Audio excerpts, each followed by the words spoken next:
눈이 살아있어야 합니다. 설교 들 때. 설교는 눈으로 듣는 거예요. 귀로 듣는 게 아니에요. 눈 감고 고개 숙이고 있으면 말씀이 점점 들려지잖아요. 근데 보고 있으면요, 들려줄 줄 믿습니다. 이번 주에 치과에 가서 치료를 받을 일이 있었습니다. 원래 아시는 그 원장님이어서 입을 딱 벌리는데 갑자기 목사님 그거 보셨어요? 그러는 거예요. 뭘요? 했더니 무슨 말인지 금방 알겠더라고요. 자기 어젯밤에 한숨도 못 잤대요. 그러면서 제 입을 벌려놓고 계속 그 이야기를 하는 거예요. 그래서 무슨 이야기인지 여러분도 아시리라 생각합니다. 그 TV에서 방영했던 또는 요약본으로나 인터뷰도 계속 나오더라고요.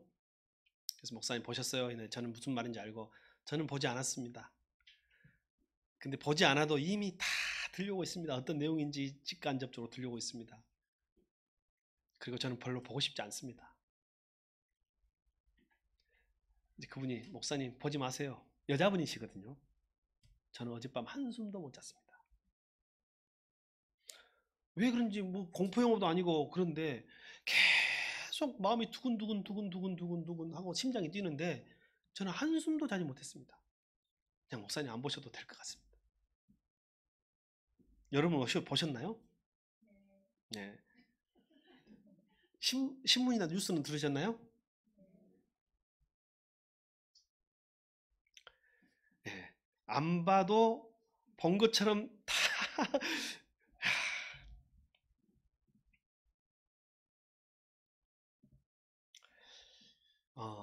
사실은 JMS는 한물간 이단이에요. 우리나라에서는.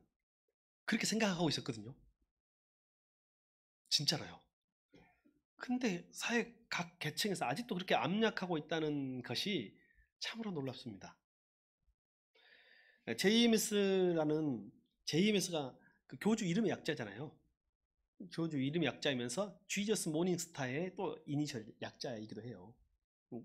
정명석이 지저스 모닝스타라는 뜻이에요.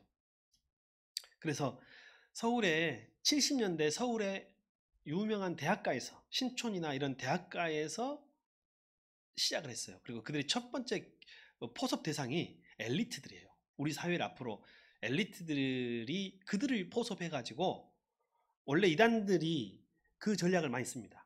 엘리트 전략, 유명인 전략, 뭐 정치가, 연예인 이걸 굉장히 많이 쓰고 있어요. 많이 쓰고 있는데 그렇게 해가지고 사실은 이번에 보니까 검사 중에서도 있어가지고 검사가 굉장히 열심히 그 기소장을 우리나라에서는 검사가 제일 힘이 세요. 제가 듣기로는 우리나라에서는 검사가 아직 법조계에서는 검사가 제일 힘이 세요. 검사가 기소하지 않으면 죄가 안 돼요. 아무리 죄가 있어도. 그리고 아무리 죄가 없다고 해도 검사가 일단 기소하면 죄가 있다는 전제하에 판단을 합니다. 근데 그 검사가 이걸 해주는 거예요. 자기 내부인이 있어가지고. 그것뿐이겠습니다. 방송계뿐만 아니라 여러 가지 많은 일들이 있었죠. 그래서 그런 유명인들이 있고 우리가 잘 아는 연예인들이나 유명인들이 있어가지고 저런 사람들도 활동하는 거 보니까 제가 괜찮나 보다. 나보다 똑똑한 사람들 아닐까? 근데 제가 지금까지 만나본 사람 공부 진짜 잘해가지고 진짜 똑똑한 사람들 중에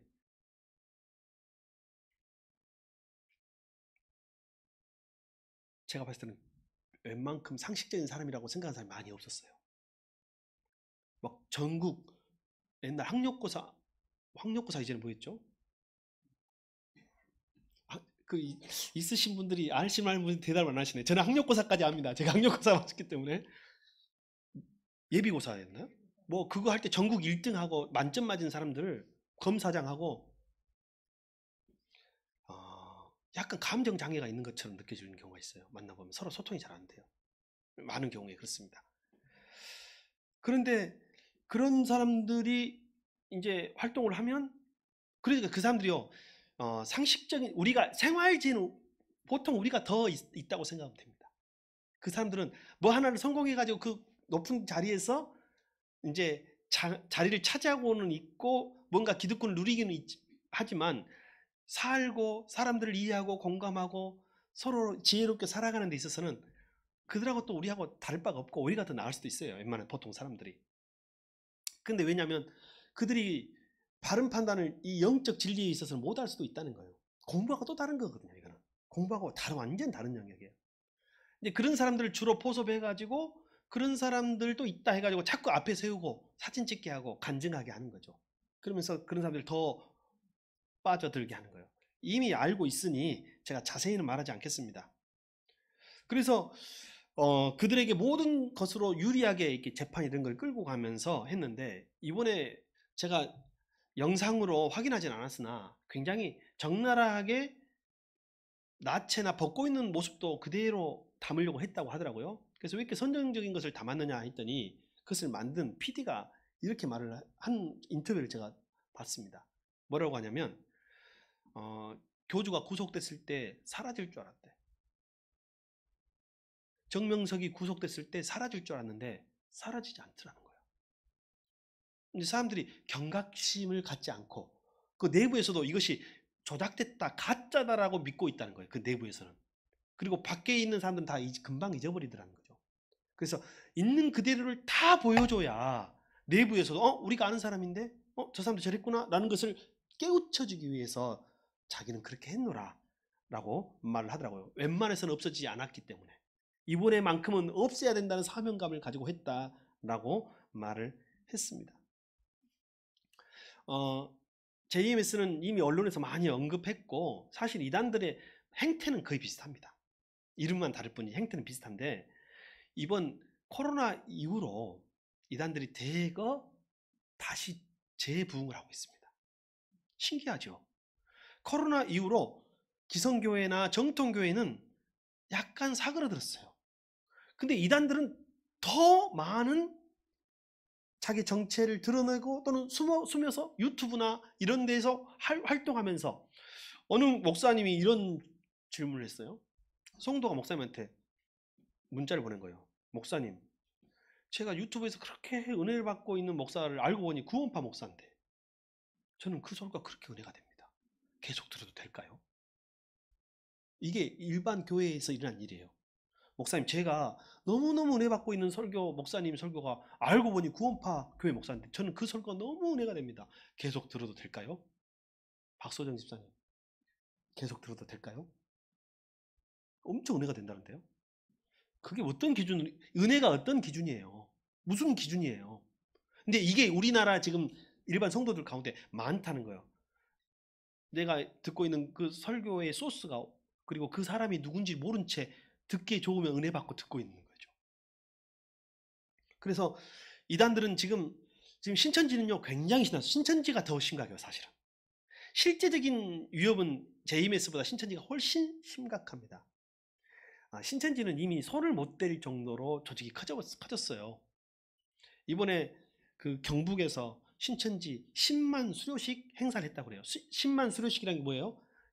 이번에 신천지에 포섭돼 가지고 성경 공부를 다 마치고 신천지에 완전히 빠져들어 가지고 기본 단계를 수료한 사람이 몇 명이라고요? 지금 수료했다는 것은 언제부터 했다는 거예요? 벌써 작년부터 했다는 거잖아요. 거기가 10만 명인데 모르겠어요. 100% 다 그 새로 수료한 10만 명인지 아니면 다 동원된 사람까지 10만 명인지 알 수는 없으나 일단 그들은 10만 명이라고 늘 주장을 해요. 그래서 계속 10만 명 수료식을 하고 있어요. 문제는 거기에 국회의원, 경기도에서까지 가가지고 무슨 시장, 무슨 의원 이런 사람들이 거기 가가지고 찬조 발언도 해주고 출연도 해주고 하면서 참여했다는 거예요. 그리고 여러분 아시죠? 이미 알려진 거예요. 지금 국민의힘 이전 이름이 뭐였어요? 새누리가 한자로 하면 어떻게 돼요? 신천지예요. 그 당명 민주당에도 신천지가 동원되고 있어요. 사실은 정치권에는 다 동원되고 있다고 생각하면 돼요. 민주당, 뭐 국민의힘 할 것 없이 그 안에 신천지가 교회에 들어와서 활동하는 신천지를 뭐라고 하죠? 알잖아요. 추수꾼이라고 하잖아요. 그 전략을 똑같이 정당에서 쓰는 거예요. 교회에 파송돼 가지고 숨어 들어가 가지고 교회 안에서 압력하면서 정보를 빼주고 한 사람씩 포섭해서 또 신천지로 넘어가는 것을 추수꾼이 하잖아요. 근데 그 전략을 정당에서 똑같이 하는 거예요. 정당 가입을 해. 정당 가입을 거기는 갈급하잖아요. 정당 가입. 뭐 권리당원이라 해가지고 그 해주면 얼마나 인기가 좋아요. 힘도 세고. 그래서 정당 가입을 한 지역에서 몇만 명씩 해주는 거예요. 몇천 명씩 해주는 거예요. 그러면 한 명 국회의원 하나 만들고 뭐 떨어지고 이거는 쉬운 일이죠. 대통령 그거 전국적으로 모이면 대통령 하나 만들 수 있다는 거예요. 그들의 전략이에요. 사실 신천지는 훨씬 더 심각한데 손을 못 드는 거예요. 이번에 신천지가 굉장히 열심히 한대요. 그래서 저희 교단에서도 그리고 이단 사역하는 이단 사역자들에게도 경고의 메시지가 계속 저에게도 오고 있습니다. 요즘에 너무 활동을 열심히 하니까 목사님 교회에서 단소리를 잘 해주십시오라고 부탁을 해요. 제일 어려운 설교가 뭔지 아세요? 목사가 하기에 헌금 설교하고 이단 설교예요. 헌금 설교는 왜 그런지 말 안 해도 알겠죠. 이단 설교 왜 그러냐면 이단 설교하면 괜히 다른 때는 괜찮다가 내가 언제 얼마 안 됐는데 설교를 안 해. 이런다니까 사람들이. 그러니까 이것은 제가 누구를 타겟으로 하는 것은 아니다. 이건 예방접종 차원에서 백신을 다 맞아야 되는 지금 시대가 됐다. 원래는 우리가 이단 경계주일이 총회에서 정한 주일이 있어요. 근데 이번에는 하필 나는 신이다라는 그 프로그램이 방영되었기 때문에 그냥 맞춰서 한번 그래도 예방주사를 맞아야 되겠다 싶습니다. 그래서 근데 이 예방주사가요 제대로 똑같이 그들처럼 성경 공부를 하지 않아도 그들이 어떤 것을 배운다 그리고 어떤 이단이라는 것 정도만 알아도 넘어가지 않을 확률이 굉장히 높아져요. 백신을 맞으면 안 걸릴 병이나 질병이 안 걸릴 확신이 높아지죠. 마찬가지로 대충 그들이 어떤 활동을 하며 어떤 교리를 가지고 있는 줄만 알아도 넘어간다는 거예요. 넘어가지 않을 수 있다는 거예요. 그래서 오늘은 제가 주보에도 실었는데요. 그 일부 그들의 한국에서 활동하는 그리고 우리 시대에 활동하는 그 이단들의 특징들 어느 특정한 교단이 아니라 대부분 여기 속해요. 그래서 그것을 실었고 그 내용을 중심으로 여러분에게 조금 설명하는 시간을 갖고자 합니다. 자 봅시다. 내 주위에 이단이 있다 없다? 모르겠는데요. 모른다는 것은 있다는 거예요 없다는 거예요? 있다는 거예요. 자 봅시다. 우리 공기를 마시잖아요. 그 공기 안에는 먼지 있어요 없어요? 먼지도 마시는 거예요. 그래서 될 수 있으면 코로 숨 쉬기 바랍니다. 숨은 코로 쉬어야 돼. 우리 교회가 숨교회 아닙니까? 새숨교회. 코로 숨 쉬어야 새숨이에요. 입으로 쉬면 헌숨이에요. 헌숨. 마찬가지로 우리가 사는 사회는 초대교회 때부터 지금까지 이단이 사라진 적이 한 번도 없어요. 그리고 앞으로도 이단은 있을 거예요. 그래서 우리들은 이단에 대해서 경각심도 가져야 되지만 기본적인 지식은 가지고 있어야 빠지잖아요. 오늘 뭐 시간이 많이 없지만 시작하기 전에 되게 여러분은 여러분을 믿더라고요. 목사님 제가 넘어갈 것 같아요? 목사님 한번 따라해요. 목사님 제가 넘어갈 것 같아요? 그 말 한 사람이 더 잘 넘어간다는 사실이에요. 제가 지금까지 한번 세봤어요. 대충 기억을 더듬어 봤어요. 이단, 특별히 신천지에 포섭되거나 넘어갔거나 침투했거나 해서 내가 직접 또는 여러 가지 교회 공동체 내에서 제보 그래가지고 찾아내가지고 다시 이단 성경 공부시키고 다시 데리고 온 사람 그냥 넘어가 버린 사람 다 합쳐가지고 내가 세보니까 제가 한 20, 30명 정도는 신천지에서 빼낸 것 같아요. 예전에 사역까지 다 합쳐서. 근데 그 경험을 내가 다른 사람 이야기보다 제 경험을 비춰봤을 때 제일 황당한 게 뭐냐면 자기 가족 안에 있을 때 부인이 남편도 자식도 속이고 한 10년째 지금 활동을 하는 거야. 그리고 주일날은 버젓이 남편과 함께 예배 드리러 다녀 교회에. 그리고 다른 요일날 다른 시간대에 신천지로 다니는 거예요. 모르죠. 남편은 직장 가고 부인은 집에 있으면 모르는 거예요. 근데 그 생활을 그렇게 오래 하더라는 거예요. 자 옆에 죄송합니다. 이게 이단 설교는요 상당히 은혜가 안 돼. 자 옆에 사람 뭐 쳐다보십시오. 배우자가 있으면 한번 쳐다보십시오. 혹시 몰라요. 혹시 몰라. 그래서 대화를 자주 해요. 부부간에도. 대화를 안 하면요 꼭 부부간에 그냥 인간적인 문제만 생기는 게 아니에요. 관계만 멀어지는 게 아니라 생각보다 10년 이상을 활동하는데 멀었다니까. 이거는 분명히 책임이 있는 거 아니에요? 부부 관계에도 문제가 있는 거 아니에요? 더 심각한 거는 부모가 자식을 속이는데 자식은 교회에서 열심히 리더로 활동해. 청년부에서. 근데 엄마가 넘어가가지고 엄마가 그 친구에 대해서 예를 들면 남자야, 아들이야. 아들인데 이쁜 여자애를 소개시켜주는 거야. 소개팅 해주고. 엄마는 절대 나타나요, 안 나타나요? 이게 이단의 전략이에요. 그러니까 절대 모르는 거예요. 방법이요. 어떻게 접근합니까? 기존의 방법은 몇 가지는 있지만 셀 수 없는 방법을 가지고 있어요. 계속 변하고 있어요. 제가 옛날에 상담한 경우는 어떤 경우였냐면 교회 권사님인데 대대로 3대째 신앙생활하는 집안이에요. 교회 권사님이 전화하고 목사님 가슴이 떨립니다. 왜? 제가 성경 공부를 한 몇 달 했습니다. 우리 집에서. 근데 그 몇 달 하면서도 제가 정치를 못 쳤어요. 그렇게 은혜를 받았네요. 그 공부하면 그렇게 재미도 있고 은혜를 받았어요. 근데 내가 엊그제 이제 성경 공부 거의 끝날 판이야 이제. 그거 하면 이제 수료식 하고 순천지 넘어가는 거예요. 근데 목사님 제가 그때 이건 아닌데 하는 것이 하나 생겼습니다.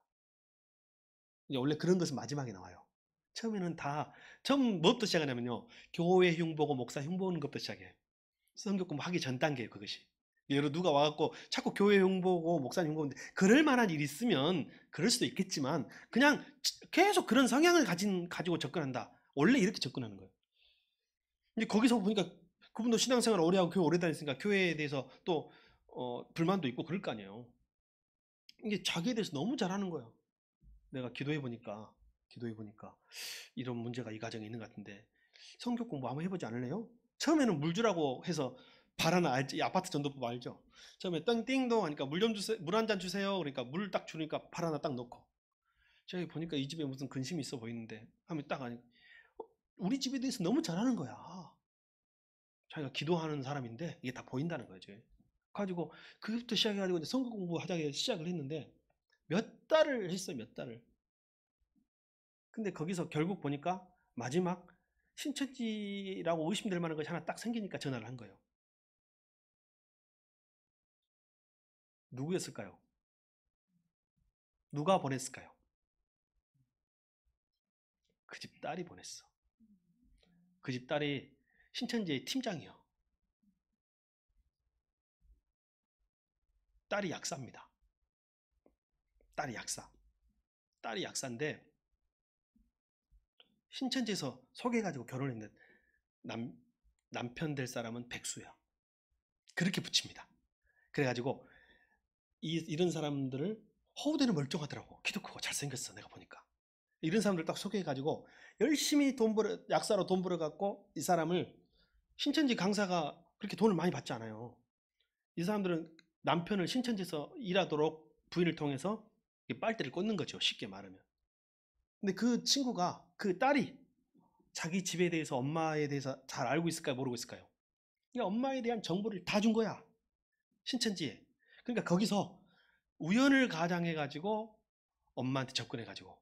근데 만약에 엄마가 집에 주로 있으니까 집으로 갔지. 엄마가 등산한다. 그럼 어디서 만날까요? 산에서 막 기다리고 있다가 몇 번 마주치고 오이 하나 주고 이렇게 친해져가지고 만나는 거예요. 그러니까 여러분 이런 접근 방법을 알아가지고는 알 수도 없고 계속 바뀌기 때문에 빠져나갈 수가 없어. 그래서 제일 중요한 건 뭐냐면 말씀에 대한 것이라. 내가 준비하고 있어야 돼요. 근데 그 권사님도 왜 마지막에 깨닫고 목사님 제가 아무래도 이단 근데 자기 딸이 했으리라고는 상상도 못했어요. 아무리 신천지에 넘어갔어도 엄마를 배신할 줄이야 몰랐다는 거예요. 근데 나중에 알고 봤더니 자기 동생들이 있거든요. 동생들한테까지 다 붙여놨어. 그때 찾아가지고 그 가정을 다 건졌는데 아직도 다른 사람들은 다 건져냈어요. 근데 아직도 누구를 못 건냐면 그 딸하고 그 부부는 아직도 다닌다 그래. 자, 여러분 할 말이 많습니다. 할 말이 많아요. 이게 요즘에 청년들이 일반 교회에서는 적어지잖아요. 인구도 적어지지만 관심도 멀어지고 있어요. 청년들로부터. 근데 이상하게 신천지나 이런 이단들은 청년들이 계속 늘어나고 있어요. 그것도 한번 생각해 볼 필요가 있고 청년들도 한번 생각해 볼 필요가 있고 잘 현혹되는 거예요. 어렸을 때는 잘 현혹돼. 교회도 한번 돌아봐야 돼요. 교회도 청년들을 위해서 다음 세대를 위해서 무엇을 해야 될까를 되게 많이 고민하면서 준비해야 될 것 같다 생각이 듭니다. 그래서 오늘은 예방주사 맞는다 생각하는데 예방주사를 맞은 것과 안 맞은 건 차이가 있다 없다? 크다. 제가 이런 설교는 주로 제가 하지 않고 보통 세미나를 통해서 하는데 오늘은 주의를 통해서 한번 하는 것이 좋겠다 싶습니다. 여러분 주보 한번 보십시오. 주보 보면 우리나라 이단의 특징 중에 하나를 제가 이따 써놨어요. 먼저 이건 모든 이단이 거의 대부분이고 한국의 이단은 다 거의 뿌리가 한두 개에서 나와가지고요. 지금 분파가 됐어도 다 이래요. 성경 비유. 보이시죠? 성경 비유. 성경의 문맥과 문장의 흐름을 따라 읽고 해석하지 않고 그것을 그냥 비유로 다 풀어가지고 성경은 다 비유다라고 말하는 거예요.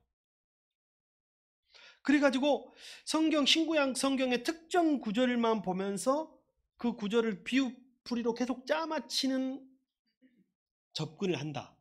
그러면 99% 성경은 다 비유다. 이런 식으로 나오면 다 이단이다.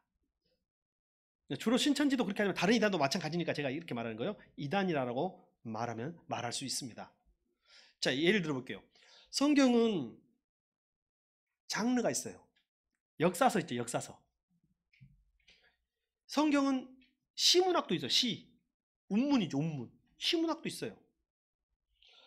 성경은 여러 가지 장르의 글이다, 또 묵시문학도 있고 여러 가지 문학이 있어요. 그래서 그 문학 양식을 알고 그 문학으로 접근을 해야 돼. 성경에 비유도 있긴 있어요. 있죠. 예수님이 비유로 말씀하셨어요. 그러니까 예수님이 비유는요, 설교 예화처럼 사용하시는 거예요. 예수님 설교를 하셨어. 설교를 하시는데 예화처럼 사용하셨는데 성경은 다 비유다라고 말해가지고 모든 걸 다 자기들의 논리와 교리로 짜맞춰버려.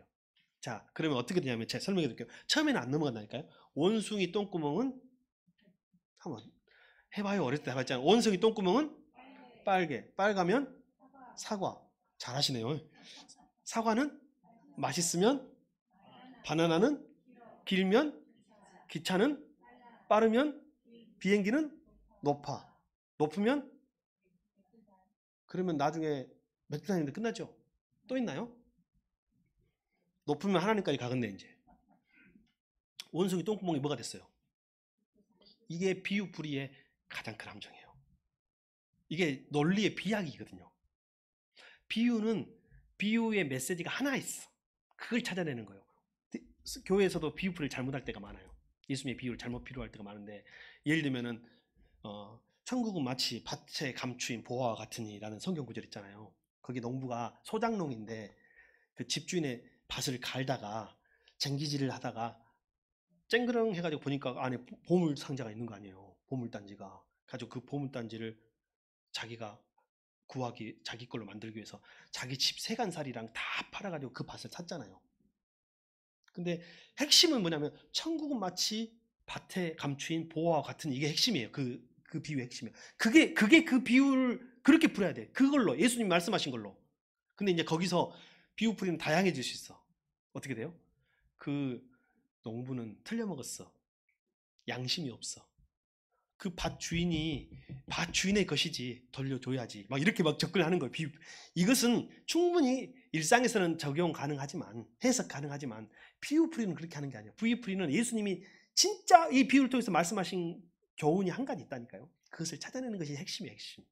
근데 그 비유를 자꾸 연결시켜가지고 다른 걸로 해가지고 결국 뭐냐면 요즘에 활동하는 목사들은 다 거짓 목자. 그리고 참 목자가 있으니 참 목자가 누구라고?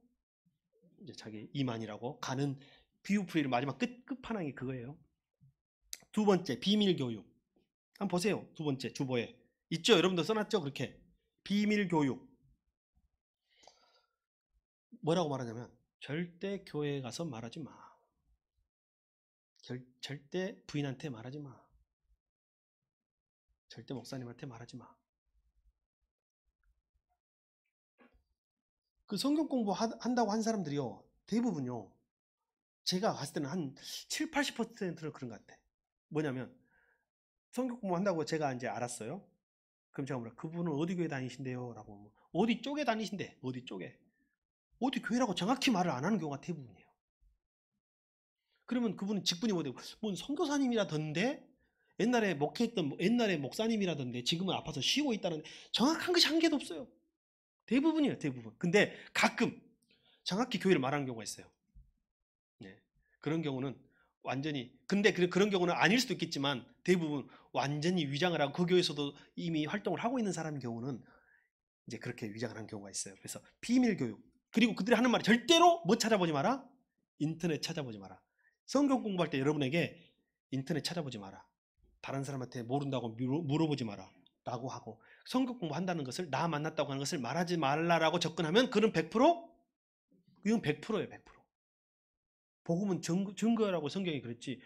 그리고 나중에 말을 해, 나중에. 언제요? 넘어간 다음에. 그 다음에 3번. 여러분 읽어보세요. 주보에 뭐라고 되어 있는가. 3번. 시작.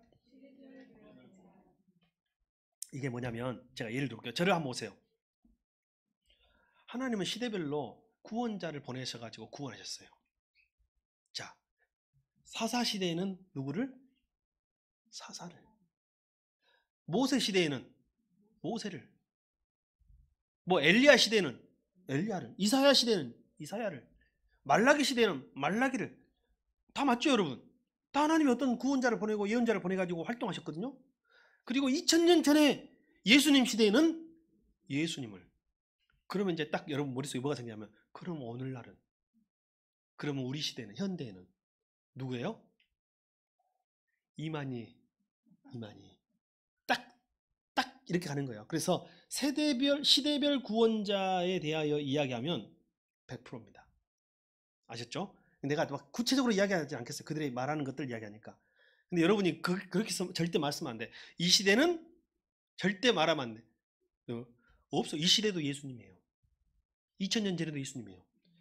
우리의 구원자는 이제 바뀌지 않아요. 절대로 바뀌지 않아요. 그냥 2000년 전에도 예수님이에요. 지금도 예수님이에요. 앞으로 다시 오실 예수님이에요. 근데 그들이 나중에는 어디까지 비약하냐면, 예수는 실패했대. 2000년 전에 다시 온다고 했으니까, 실패했으니까 다시 오지. 가지고 누군가를 보낸대. 그것이 재림주야. 그게 누구예요? 재임에서 정명석이고 또 이만이고, 이런 식으로 논리를 갖고 가는 거예요. 그 다음에 자 봅시다. 4번 뭐라고 되어 있습니까? 4번 이게 뭘까요? 성경 공부한다는데 성경만 갖고 공부하지 않아요. 다른 뭔가를 갖고 해. 근데 신천지는 주로 성경만 갖고 한다고 해요. 자기들이. 다른 교재 없어요. 왜 그런 줄 아세요? 교재가 없는 것이 아니라 교재를 안 보여줘요. 다 외워갖고 와. 자기들이, 강사들이 공부하는 교재는 다 있어. 근데 그것을 외워갖고 와가지고 성경만 갖고 한다고 그래. 그래서 그렇게 성도들을 유혹해요. 우리는 성경만 갖고 해. 근데 지금은 많이 바뀌었는데 성경이 달라. 첫 번째, 우리는 지금 현재 보고 있는, 한국교회가 보고 있는 성경은 개역 개정판을 제일 많이 보고 있어요. 성경 개역 개정판. 그리고 우리 같이 다음 세대가 많은 교회들은, 저 같은 경우는 이제 세번역을 봐요. 그래서 공역을 본다. 공역. 근데 신천지, 특별히 신천지는요, 개역 개정 이전에 개역 성경이라고 있어요. 개역 성경이나 개역 한글 성경이라고 해요. 개역 한글 성경. 그걸 봐요. 여기 보면 써 있어요. 성경 보는 거, 오늘 저녁에 우리 성경 공부 시작하잖아요. 거기 때 다 알려줘. 다시 여기 보면 세번역은 세번역이라고 돼 있고, 여러분 성경 보면 개역 성경, 개역 개정, 개역 한글, 개역 뭐 이렇게 다 나와 있어요. 근데 왜 그들은 다, 한국교회가 이미 개역 개정으로 바뀌었는데 왜 신천지는 계속 개역 한글을 볼까요? 그 사람들은 단어를 갖고 비유풀이를 다 해놨거든요. 그 단어를 바꿔버리면 다 바뀌어버려. 우리가 진짜 중요하게 생각하는 것은 성경 원서잖아요. 원서. 히브리 헬라어예요. 그리고 우리는 히브리 헬라어가 있기 때문에 그것을 한글로도 번역해보고 현대어로 번역해보고 어른들 말로도 번역해보고 영어로도 번역하고 다 할 수가 있어요. 근데 그 사람들은 그런 언어를 안 봐. 언어를 보면 성경이 달라져 버리니까. 그래서 그들은 오직 자기들이 만드는 교리 책을 만들 때 썼던 성경은 개역 한글판이거든. 근데 요즘은 자기들도 그걸 약점을 알고 바꾼다고 하더라고요. 막 흉내도 낸다고 해요. 그래도 절대 바뀌잖아요. 그리고 또 하나 다른 교재가 있다는 건 성경 외에 자기들이 경전처럼 생각하는 교재가 있어요. 뭐 몰몬경 같은 경우가 그런 거죠. 몰몬경 같은 경우가 그런 거죠. 그 다음에 5번 빨리 갑시다. 5번 뭐예요? 예, 뭐 바른 소리는 할 수 있겠죠. 뭐 이런 일이 있었대. 뭐 이런 일 할 수 있지만 아예 이 사람은 이 정도 교회를 비난할 정도면 교회 안 다녀야 될 사람이에요.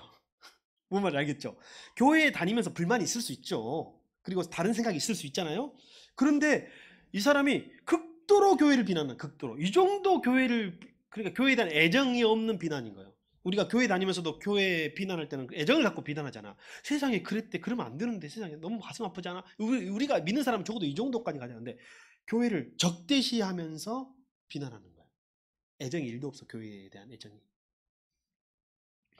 시한부 종말론 이게 제일 문제 중에 하나입니다.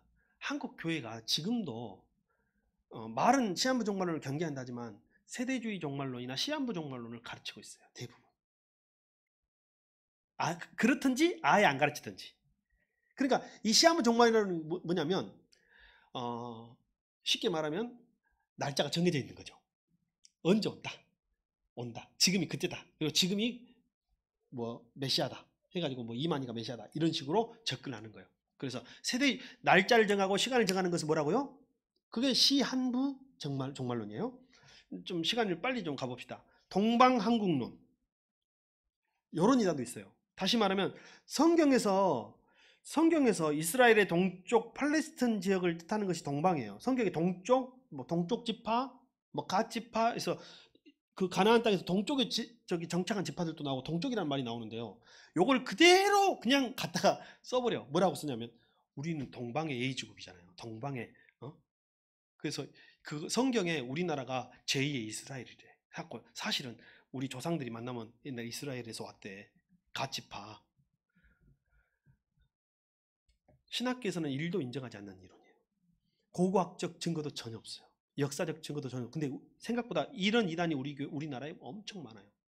다 이스라엘하고 우리하고 이렇게 기질이 비슷하고 물동이도 이고 다 들어봤어. 그쵸? 그 사람들도 물동이고 옛날 그 우물가의 여인 이야기 나오면 우리도 막 옛날 어머니들이 그러니까 이스라엘하고 우리가 똑같은 게 많아 해가지고 그러면서 우리가 동방의 이스라엘이라고 이렇게 말하면서 말세지 말에 하나님 우리나라를 사용하시고 여기에 메시아가 오신다고 또 해가지고 교리가 하나 나오는 거예요. 이단이 나오는 거죠. 직통계시. 직통계시는 뭔가요? 예, 좀 이따 이야기하겠는데 여러분 직통계시는 끝났어요. 자, 자기 직통계시 받으신 분 손 한번 들어보세요. 자기가 아시는 분 중에 직통계시를 받는 사람, 나 이렇게 계시를 받았다고 말하는 사람, 그 사람은 계시가 뭔지를 모르든지 아니면 완전히 이단이든지 아니면 완전히 미친 사람이든지. 계시는 하나님이 특별히 인간에게 직접 주신 것을 계시라고 하는 거예요. 그래서 우리에게 주신 유일한 계시는 뭐냐면 2000년 전에 우리를 위해 오셨던 예수 그리스도 하나님의 계시예요.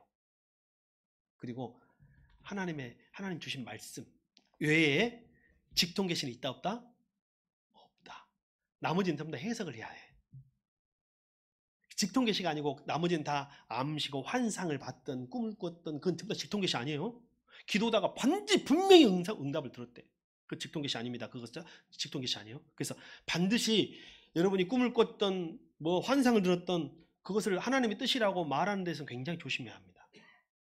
아셨죠? 지금 제가 좀 이따 다시 한번 이야기할게요. 자, 그래서 직통 계시는 있다 없다? 그럼 직통 계시는 유일하게 우리가 가지고 있는 직통 계시는 뭐예요? 이거 외에 꿈꿨다 어쨌다 뭐 예언을 했다. 극도의 배타성 마지막 보세요. 극도의 배타성. 근데 이제 가끔 이렇게 말하는 분들이 계세요. 되게 인정을 잘해. 아니 제가 이제 구원파 다니는 사람 아니 우리 교회랑 너희 교회랑 봐 이렇게 같아. 우리도 예수님 믿어야 구원받는다 하고 우리도 똑같지 뭐가 다른데 왜 이단이라고 해. 계속 자기는 이단이 아니라고 계속 이야기하는 거예요. 그래서 내가 마지막 한 가지를 딱 물어봤어요. 뭐라고 물어봤냐면 그러면 너희 교회 다니지 않고 우리 교회 다녀도 구원받을 수 있냐? 라고 물어봤어요. 그랬더니 그것은 극도의 배타성. 여러분 중에 목사님 제가 어찌됐건 새순교를 못 다니게 됐습니다. 뭐 여러 가지 이유가 있을 수 있잖아요. 뭐 개인적인 이야기 있을 수 있고 교인 중에 문제가 있을 수 있고 아니면 다 좋은데 목사님이 안 좋을 수도 있고 그러잖아요. 목사님 제가 그래도 인사를 하고 목사님 제가 다른 교회로 이렇게 가야 할 것 같습니다. 근데 제가 봤을 때도 교회를 옮겨야 할 상황이 있을 수 있잖아요. 인간이라는 것은. 그런 경우 저는 어떻게 할까요? 교회 떠나면 저주받습니다. 하지 않고 우리보다 더 좋은 교회, 저보다 더 좋은 목사님 만나가지고 신앙생활 행복하게 하시기 바랍니다. 한번 기도해줘요. 왜냐면 내 마음속은 아니지만 그렇지 뭔 말인지 알겠죠? 내 마음속은 그렇지 않아도 그렇게 하면 안 되지만 그래도 싸우고 이별할 수는 없잖아요. 우리가 그렇게 축복해 주는 것이 상식인 거예요. 우리 그리스도인들한테는. 근데 뭐라고 말해요? 우리 교회만 구원이 있다고 말하는 거죠. 그것은 지극히 단 극도의 배탔어. 오늘 좀 줄이겠습니다. 그러면 저는 이제 뭐냐면 우리 안에 있는 이단성, 정통교회 안에 있는 새순교회 안에 있는 이단성, 그리고 여러분 그리스도인들 안에 있는 이단성에 대해서 몇 가지 언급하겠습니다. 이번에 프로그램을 이름을 잘 만들었어요. 제목이 뭐였어요? 나는 신이다. 나는 신이다. 그게 뭐예요? 하나님 외에 신으로 믿는 건 다 이단이에요. 그러면 한국 교회 안에 저와 여러분 안에 없냐는 거예요. 하나님을 대신하고 있는 사람. 그것이 교황일 수도 있고 신부일 수도 있고 목사일 수도 있고 직분일 수도 있고 직위일 수도 있고 특정일 수도 있어. 하나님이 하라고 하면 하는 거잖아요. 우리 성도는. 근데 부인이 싫어해. 남편이 싫어해. 누가 싫어해? 그러면 안 해. 그러면 그 사람한테 누가 하나님이에요? 남편이 하나님이고 아내가 하나님인 거지. 뭐 여기도 목사도 당연히 포함됩니다. 그래서 하나님보다 더 좋아하는 무엇이 있다면 어떤 놀이나 활동이나 아니 뭐 그런 거 있잖아요. 그런 것들이 있다면 성경은요. 한글 성경, 개역 성경이나 우리 한글 성경이 번역을 실수한 게 하나 있어요. 성경은 물질이 있는 곳에 내 마음이 있느니라는 부분이 있죠. 하나님과 물질을 겸하여 섬길 수 없느니라 이 부분을요. 물질이라고 말하지 않아요. 성경은. 우리는 그걸 물질이라고 번역했어요. 만몬이라고 정확하게 말하고 있어요. 만몬은 뭐냐면요. 물질 신이야. 물질 신. 인격체를 가지고 있는 물질 신이에요. 그래서 우리의 가장 이단성 뭐냐면 하나님보다 물질을 더 섬기는 거예요. 저와 여러분의 이단성은. 현대 그리스도인들의 이단성이에요. 교회 다니고 있는 기성교회, 전통교회 다니고 있는 저와 여러분의 이단성은 바로 여기에요. 이단만 이단이 아니라는 거예요. 우리 안에도 이단성이 있다 없다? 있다. 그리고 요거 말은 꼭 해줘야 되겠어요. 루터가 이런 말 했어요. 루터가 가장 배격했던 사람이 누군지 아세요? 루터가 절대 아예 그냥 쳐다도 안 보고 아예 적대자로 취급했던 사람이 뭐냐면 교회 안에 이성주의자와 신비주의자입니다. 이성주의자는 뭐예요? 소위 과학, 소위 학문, 소위 인간의 이성을 믿는 거예요. 합리성을 믿는 거예요. 근데 이 사람은 뭐냐? 하나님의 특별하신 은혜를 못 믿는 거죠. 그러니까 이건 이성주의도 이단으로 취급한 거죠. 또 하나는 신비주의도 이단인 거예요. 신비주의 왜 이단인 줄 아세요? 예를 들어볼게요. 어느 교회에서 열심히 회의하고 공동회도 거치고 재직회도 거치고 당회도 거치고 해가지고 교회를 건축하고 부지를 사기로 결정을 딱 했어요. 근데 어느 기도 많이 하시는 권사님이 내가 기도를 해보니까 실제 있었던 이야기예요. 이번에 우리가 저 땅을 사는 것은 하나님 뜻이 아니에요. 내가 응답을 받았어. 만약 그래가지고 모든 것을 다 번복하고 하나님 뜻이 아니라고 해서 안 했대. 그럼 회의 때는 하나님이 역사하지 않나요? 당회 때나 재주기 때는 하나님이 역사하지 않아요? 그 한 분의 기도 속에 기도할 때만 하나님이 역사하신가요? 근데 근거가 없어. 그냥 자기가 느낌이 그렇대. 하나님 그렇게 나에게 응답을 주셨대. 신비주의가 얼마나 무서운 거냐면요. 결국 신비주의는 자기의 체험이 최고예요. 목사님 필요 없어. 내가 들었어. 하나님 말씀. 장로님 필요 없어. 내가 들었어. 내가 봤어. 이렇게 되잖아요. 내가 꿈꿨어. 심지어는 어떤 경우냐면 아까 이단들도 비슷하게 하는데 교회에서 내가 꿈을 꿨는데 내가 기도하다가 봤는데 집사님 집 위에 이 검은 세력들이 있어. 요즘에 뭔 일 없어? 뭔 일 없는 집이 어디가 있어? 다 뭔 일 있지. 하나씩은 다 있지. 분명히 집에 머리 아픈 사람 있을 것 같은데. 그것도 마찬가지죠. 머리 안 아픈 사람, 집안 식구들 중에 안 아픈 사람이 어디가 있어? 다 한 명 정도는 머리 아프지.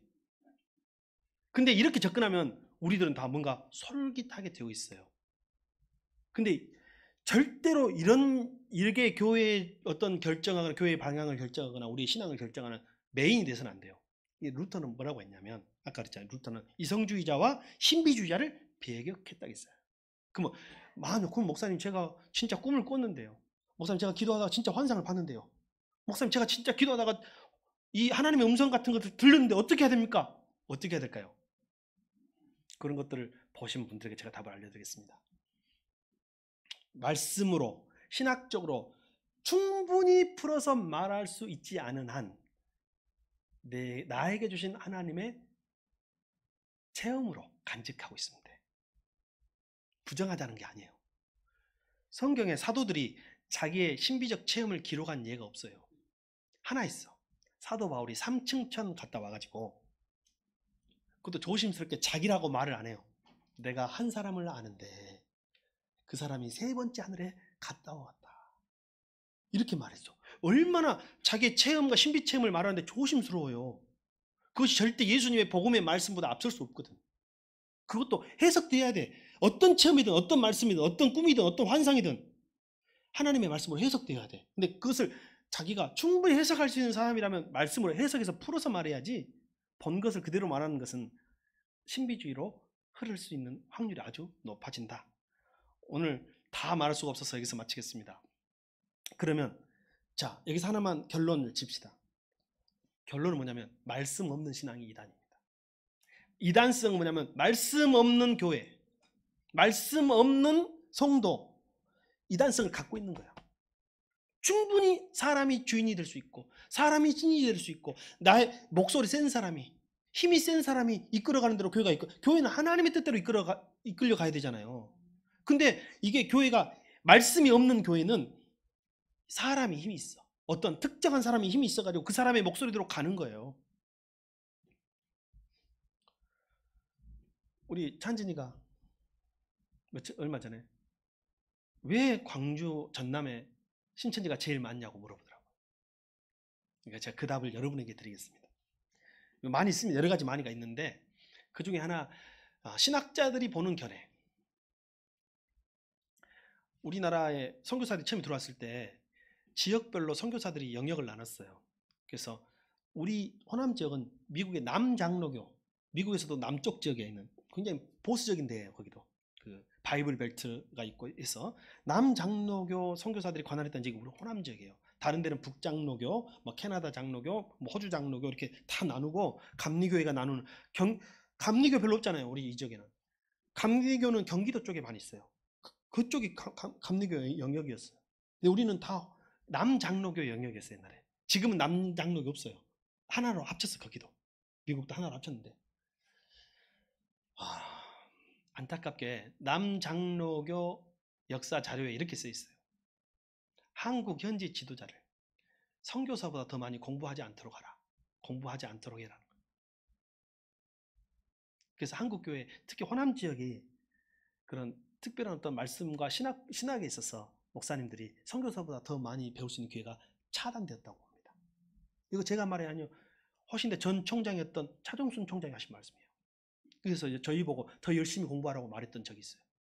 또 뿐만 아니라 우리 호남 정서는요, 뜨겁잖아. 열정이 있잖아, 사람들이. 그래서 호남의 장점이에요. 장점은 열정적이고 기도 많이 하는 장점이 있어요. 이제 그것이 장점인데 단점이 될 수 있어요. 기도 많이 하고 체험을 중요시하고 열정적인 반면에 성경을 안 봐. 성경을 공부하지 않아. 성경을 공부하지 않으니 마음이 허하고 공허하잖아요. 뭐든지 들어올 수 있어. 이단이든 뭐든지 들어와. 그 열정을 뭔가로 채워야지. 열정은 내용이 아니에요. 그 열정을 뭔가로 채워야 되니까 자꾸 이단이든 뭐든 들어오는 거예요. 우리 새순교 성도들은 말씀을 공부하는 성도들이 되기를 축복합니다. 말씀을 배운다는 것은 설교를 듣고 성경을 배우고 성경을 읽는 거예요. 그리고 말씀을 실천한다는 것은 세상의 관계와 일 속에서 예수님이라면 어떻게 하셨을까를 고민하고 판단하고 성경의 근거를 가지고 그대로 실천하는 거예요. 그래서 말씀을 통해서 성경을 배우고 읽고 실천하는 계기가 되어야 합니다. 우리 교회가 뭘 많이 하는 교회 아니죠. 우리 교회가 뭐 새벽 예배를 특별히 강조한다거나 뭐 철야나 금식이나 뭐 전도대나 우리 교회 그렇게 뭘 많이 하는 교회 아닙니다. 다만 우리가 하자는 게 뭐냐면 가장 기본적인 걸 하자는 거 아니겠어요? 그래서 우리가 오후 예배가 없는 대신 우리는 뭘 해요? 주일 말씀 그리고 주일 예배를 드리고 우리가 봄, 가을로 1년에 2번 성경 공부하잖아요. 성경 공부. 삶 공부라고 하죠. 우리는. 성경 공부하는 거예요. 말씀 없으면 언제든지 우리도 넘어갈 수 있어요. 근데 여러분 신천지만 넘어간 게 아니라 이성주의에 넘어가요. 현대 그리스도는 이성주의에 넘어가요. 신비주의에 넘어가요. 그리고 만모니즘에 넘어가요. 그래서 말씀으로 저와 여러분을 잘 채워가지고 이 세상에서 하나님의 자녀로서 힘있게 살아가는 저와 여러분이 되기를 축복합니다. 기도하겠습니다.